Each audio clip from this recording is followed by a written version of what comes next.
Өткөн айдын соңунда Борбор каалабызда эл аралык Түрк академиясынын илимий кеңешмесинин кезектеги 6-чы жыйыны болду. Ага Түрк академиясынын президенти Шахин Мустафаев, Кыргыз Республикасынын билим берүү министри Каныбек Иманалиев, Азербайжан Республикасынын билим берүү министринин орун басары Эдрис Исаев, Казакстандын билим берүү министрлигинен Дархан Ахмет Заки, Түркиянын улуттук билим берүү министрлигинен Жахет Демирле, Венгриянын Кыргызстандагы элчиси Шандор Дороге жана башка боордош өлкөлөрдүн билим берүү жана илим тармагынын өкүлдөрү, эксперттери, тиешелүү адистери келишкен. Implementation of teacher and student exchange through Orhan exchange program. Илимий кеңешмеде негизинен 2022 жылда Түрк академиясынын жасаган иштери тууралуу отчеттук маалыматтар айтылып, 2023 жылга пландалган долбоорлордун катышуучулары менен тааныштырылды. Кыргыз Республикасынын билим берүү министри Каныбек Иманалиев эл аралык Түрк академиясынын илимий ишмердүүлүгүн бир руханий дүйнө катары кароо зарылдыгын баса белгиледи. Түрк цивилизациясы кандай болуш керек? Түрк иденттүүлүгү кандай болуш керек? Ошол темада болсо, ошол бүгүнкү күндө бизге актуалдуу болуп турат.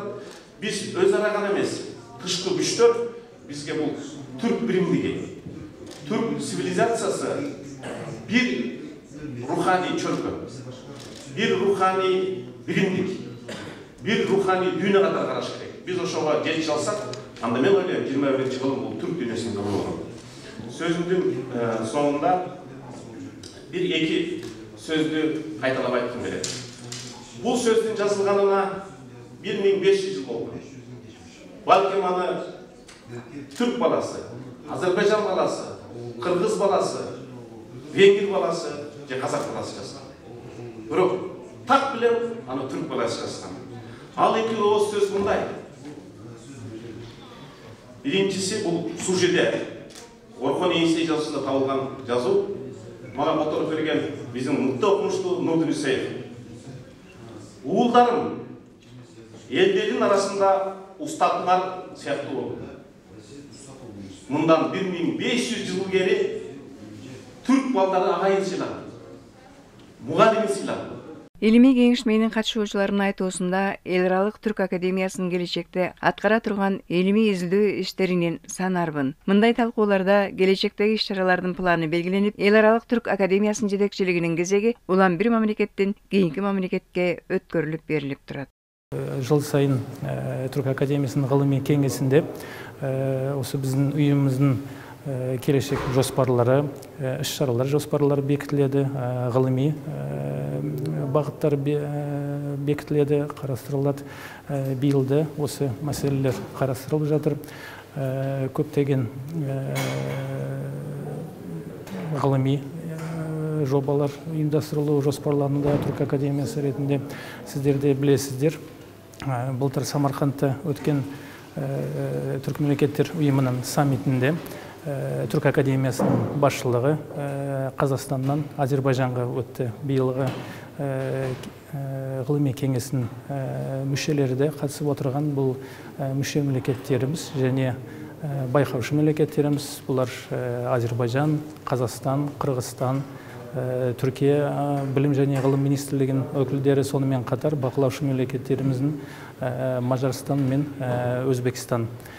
Эл аралык Түрк академиясы 2010 жылы түзүлгөн. Аталган академия Казакстандын Астана шаарында жайгашкан. Негизги максаты байыркы доордун ушу кезеңге чейинки түрк ааламынын тарыхын, тилин, адабиятын жана маданиятын изилдеп, түрк мамлекеттеринин дүйнөлүк деңгээлдеги орду менен өзгөчө үлүшүн түпкү даректердин негизине таянып, жалпы түрк дүйнөсүнө катыштуу илимий изилдөөлөрдү ылайыкташтыруучу бирден бир борборго айлануу. Ал үчүн мындай кызматташтыктын мааниси зор. Өте тығыз байланыстар бар осы мемлекеттермен, әсіресе ғылыми салада көптеген жоспарларымыз бар. Былтырда білесіздер, археологиялық қазба жұмыстарында өте үлкен жаңалықтар ашылды. Монголияның Намгон аймағында үлкен жұмыстар атқарылды. Сіздің ойыңыз бойынша жаштар кайсыл тараптан өз ара мамилелерин жакшыртыш керек? Жастармен де өте жақсы тығыз жұмыстар өтіп жатыр. Бұл енді академия, Түрк академиясының эгидасы мен бірге, сонымен қатар түрк мемлекеттер ұйымымыз бар. Басқа да ұйымдарымыз бар. Солармен бірге біз тығыз жұмыс істеп жатырмыз. Енді Түрк академиясы ғылыми ұйым болғандықтан жас ғылымдармен де өте тығыз жұмыс істеп жатырмыз. Енді олармен бұл жұмысты одан да көбірек өткізуіміз керек деп ойлаймыз. Енді біздің келешегіміз жас ғалымдар. Енді жаздық мектептер, мысалы, курстар өткізіп жатырмыз. Біз басқа да мемлекеттермен, мүше мемлекеттермен бірге бұлар өтіп жатыр. Әрине, осындай жұмыстарды одан ары енді ұлғая беру керек деп сенеміз. Сіз өзіңіз дағы қайсы тармақтар бойынша ұсыныс қылат елеңіз? Дағы қандай қызматтарды біз қоссақ болады? Түрк дүниесіндегі өзара алақада. Енді көптеген біздің салаларымыз бар. Біз енді ғылыми жақтан болғандықтан, мысалы, университеттер арасында байланыстар кішкене тығыз болу керек. Енді бағанада министр мырза да айтып жатыр, біздің университеттер әлемдік рейтингте дәрежелері ұлғайып жатыр, өсіп жатыр. Сондықтан бұл бойынша біз енді жастармен көп жұмыс істеуіміз керек, алмасуымыз керек. Жастар, мысалы, Қырғызстанда оқып жатқан жастар Түркия, Азербайжан, Қырғызстан, басқа да мемлекеттерде оқу керек деп ойлаймыз. Сонда бір-бірінің мәдениетін жақынырақ үйренеді, басқа да салт дәстүрлерін біледі. Біздің негізгі енді мынандай жиындар бір қатарында жақсы, бірақ жастар бірлескен кезде, олар бір-бірімен танысқан кезде бір-бірін жақсы танып, сөйтіп енді осындай мәмілелер көбею керек деп ойлаймыз. Мына ушундай илим жана билим багытындагы, руханий багыттагы өзара интеграция маселелерин караган кызматташтыктын түзүлгөнүнө кийинки жылы 10 жыл болот. Түрк элдеринин илимий коомдоштугунун илими менен билимине, ошондой эле башка да түрк тилдүү мамлекеттердин ишмерлеринин демилгелерине шарт түзүү жана алардын башын бир багытка көздөө. Ушул максатта кеңешмеде кийинки жылдарга каралган иш-чаралардын планы кабыл алынды. Бүгін болса біз ошол 22 жылдың жыйынтыктарын карап, 23 жылга иш пландарын бекиттик. Ошонун алкагында быйыл Кыргыздын ойчул акыны, агартуучусу Молданияздын 200 жылдыгы болот. Биз аны салтанаттуу белгилейбиз деп ойлойм. Мындан ары ошол түрк дүйнөсүндө жаңы түшүнүк, бир учурда түрк цивилизациясы деген түшүнүк бар эле. Биздин Түрк академиясы ошол түшүнүктү бүгүнкү күндө жандандыруу, бүгүнкү күндө дүйнөдө геосаясатта чоң өзгөрүүлөр болуп жатат. Түрк аламы, түрк иденттүүлүгү, түрк жан дүйнөсү жана түрк цивилизациясы деген бирдиктүү көз караш болуш керек. Албетте географиялык жагынан ар кайсы биз жерде жашайбыз, бирок жалпы түрк чөлкөмү, түрк жан дүйнөсү, түрк цивилизациясы деген жаңы түшүнүктү бирдиктүү аймак катары карасак, мен ойлойм түрк дүйнөсүндөгү интеграциялар жаңы бийиктикке жетишет деп. Эл аралык Түрк академиясынын эң жогорку башкаруу органы болгон илимий кеңешмени Казакстан, Кыргызстан, Азербайжан жана Түркиянын билим берүү министрликтеринен турган 4 мамлекет түзгөн. Алар биргеликте аткарыла турган долбоорлорду, өткөрүлө турган конференцияларды, илимий педагогикалык билим берүүлөрдү талкуулашат. Анын ичинде Кыргызстан үчүн да бир катар уюштуруу иштеринин тизмеси бар. Алсак, Молдонияздын 200 жылдыгы, Молдониязды билесиздер, кыргыз тилинде эң биринчи байкы китеп дейбизби, ушундай чыгарма жазган киши болгон, Санаты Дигарастар деген. Ошонун 200 жылдыгын белгилөө бар. Андан сырткары май айында ошол Кыргызстанда жалпы түрк элдеринин тил форуму болот. Ошол боюнча иш чара бар. Андан сырткары бизде ушул тапта 20га жакын илимий проекти бар. Ошолордо мисалы үчүн Кыргызстандын дагы окумуштуулары иштешет. Мисалы үчүн бир эле мисал берейин. Түрк дүйнөсүндөгү жер суаттары деген бир проектибиз бар. Бул жерде Кыргызстандагы жер суаттары дагы каралат, изилденет. Андан сырткары жакынкы келечекте археологиялык казууларды жүргүзүү жөнүндө дагы иштер каралып атат. Быйыл Кыргызстан менен бауырлас мемлекетибиз менен өтө тыгыз карым-катнаш болот деп жатыр.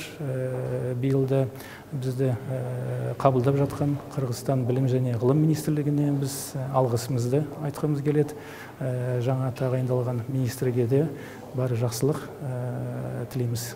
Мындай иш-чаралардын катарында буга чейин Казакстандын Астана шаарында экономикалык стратегиялык изилдөө институттарынын жыйыны болуп, анда эл аралык Түрк академиясынын алдында экономикалык изилдөө институттарынын уюму түзүлгөн. Максат экономикалык багыттагы изилдөөлөрдү жүргүзүп, уюмга кирген өлкөлөрдүн өнүгүүсүнө илимий жактан салым кошуу. Андан сырткары былтыр 4 мамлекет үчүн кабыл алынды орток түрк тарыхы, орток түрк адабияты деген. Бул жерде кыргыз адабияты да бар, кыргыз тарыхы да бар. Булар мектеп окуучулары үчүн окуу куралдары, окуу китептери, сабак. Бул аркылуу биз кыргыз тарыхын, кыргыз адабиятын Түркияга, Азербайжан, Казакстанга окутуп, окута алабыз. Ал жактагы мектеп окуучулары да окуйт. Ушундай иш чараларыбыз, пландарыбыз бар. Төрт өлкөдө адай тарыхтарын окутуу боюнча да ушуну которгондор кандай болот? Аны азыр орус жана түрк тилдеринде даярдалды. Азыр аны биздин билим берүү министрлиги кыргыз тилине которуп, азыр үстүндө иштелип жатат бул. Жакын арада дагы бир планда бар. Баягы түрк дүйнөсү университеттер биримдиги деген бар.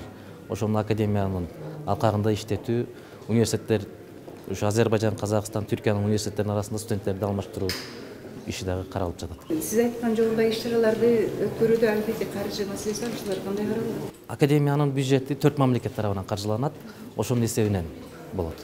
Жыйынтыгында түрк дүйнөсүнүн тарыхый жана маданий мурастарын изилдөө, азыркы мезгилде түрк иденттүүлүгүнүн калыптанышы, байыркы доордон азыркыга чейин түрк тилдери, экономикалык кызматташтык жана түрк дүйнөсүндөгү интеграция өңдүү бир катар илимий изилдөөлөрдү аткарууга милдеттеништи. Андан сырткары 2023-жылы Орто Азиялык окумуштуу Абу Райхан Аль-Бирюнун 1050 жылдык, улуу ойчул Ходжа Ахмед Ясавинин 930 жылдык, 15-кылымда Ак Коюнлуу мамлекетин башкарган Узун Хасандын 600 жылдык, Султан Бейбарстын 800 жылдык, белгилүү кыргыз ойчулу Молдонияздын 200 жылдык, түрк акыны жана саясатчысы Ахмет Акиф Эрсойдун 150 жылдык, ошондой эле байыркы түрк жазууларынын чечмеленишинин 130 жылдык маарекелерин белгилөө пландалды. Ал эми эл аралык түрк академиясынын илимий кеңешинин төрагалыгы Казак Республикасынан Кыргыз Республикасына өттү.